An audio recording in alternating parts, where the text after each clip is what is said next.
It's time for Fibber McGee and Molly.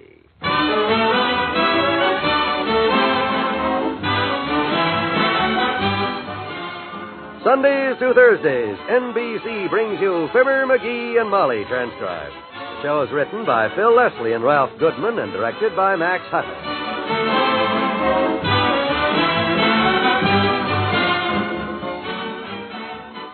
Before we get into our story, Molly has a question for her better half. McGee, ever since that nice Prudential man of ours told us about that mortgage cancellation plan, there's something I've been wanting to ask him. Well, I don't profess to be a professor, kiddo, but what's your particular problem? Well, just this, McGee. Mm-hmm. Almost everyone knows the Prudential Insurance Company has a special plan that will pay off a family's mortgage if anything happens to Dad. But what about those families living in rented homes or apartments? Doesn't the Prudential have a plan to protect them, too? It sure does. And just as you may have guessed, it's called the Prudential Rent Payment Plan. That certainly makes sense. You see, a Prudential Rent Payment Plan will provide your family with money to pay the rent each month if you're no longer here. You'd never have to worry about the first of the month rolling around because you'll always have your rent money on hand. Now, of course, if you should ever decide to buy a house, this policy can be used to cover a like amount of your mortgage debt. Sounds perfect to me, McGee. So, friends, if you want to be sure there'll always be a roof over your family's head, keep them covered with a Prudential Rent Payment Plan. Your Prudential agent will be glad to tell you more about it.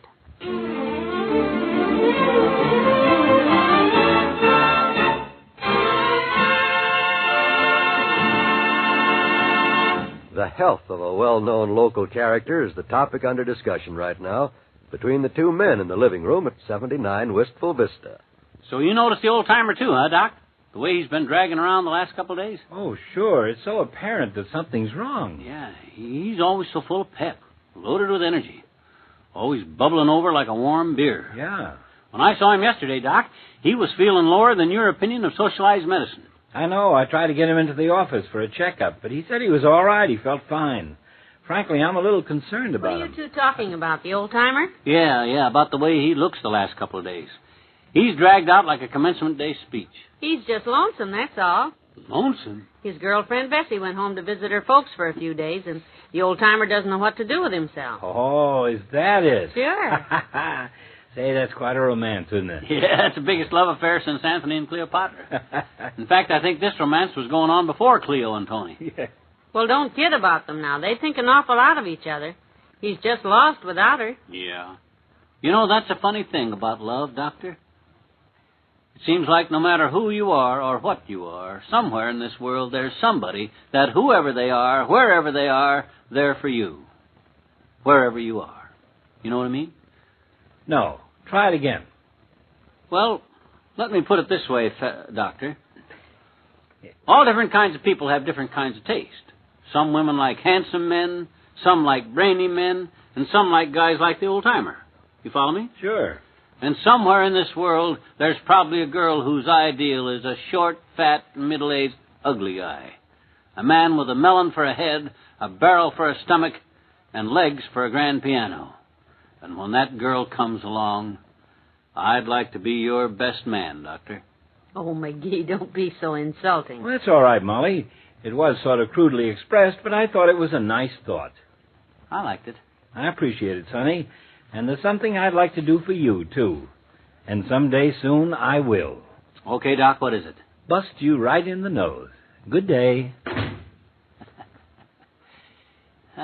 Sweet old guy, Doc. He's got a sentimental streak in him a yard wide. Yes. Plenty of room for it, too. It could be 10 yards wide inside that big pile of blow. Hold it. Come in. Oh, Mr. Wimple, do come in. Oh, hi, Wimp. Hello, folks. I can only stay a minute. I just stopped to ask if you'd seen the old-timer lately, since Bessie went out of town. Yeah, we were just talking about that, Wimp. He was moping around here yesterday. Molly talked to him. With Bessie gone, he's a kind of at loose ends, huh?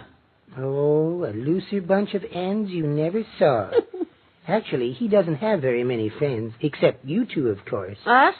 Oh, he's crazy about you two, Mrs. McGee. Really? He said to me one time that no matter how low he feels, whenever he stops in here, it always picks him up. Well, that's mighty nice of him. You must be a couple of good philosophers or something. A couple of good listeners is more like it. Although once the old-timer starts talking, you have to listen. You can't get a word in edgewise. Oh, how true. Boy, he must really be suffering today, being Sunday, I mean. The market's closed, and there's no excuse for him to come over and yell, "Grocery boy, what's new, Johnny?" "Well, I'll tell you. Bessie's left town, and tonight's the night I usually take her to the Bijou." Say, that's right. Tonight is the night they usually And go. I tell you, son, I'm miserable. You don't know what it means to have somebody like Bessie to go to the movies with every Sunday, and then suddenly have to pay my own way. So if you lend me $1... Oh, McGee, how can you be so heartless? Just kidding, Mom. I know. But with that poor man... Say, why don't we go over to his house and pick him up and take him to the Bijou tonight? Okay with me. It'll help cheer him up, sure. Good. How about you, Mr. Wimple? You want to come along? I'd love to, but I have to get right on home with this silver polish and get to work. Silver polish? Yes. I forgot that today was my day to polish Sweetie Face's wrestling trophies, and, well, I don't want any more trouble. I've had enough today. Oh? Was she upset about it? No, but I was. My stomach, that is. Your stomach? Have you ever been picked up by your necktie and whirled around your wife's head 37 times and then... No, I guess you haven't. No. Boy, you have it pretty rough, Wimp. Well, one of these days the worm will turn. You betcha. And while she's turned, I'll slip up behind her, wrap her on the head with the flat side of a meat cleaver, and yell, "Darling, guess who?" But until then... Yeah? Toodaloo. Poor guy. Well, we can't take on everyone's problems tonight. Let's just concentrate on the old-timer. Okay. They got a good picture at the Bijou. I'll back the car out, and you give him a ring and tell him we're on the way over.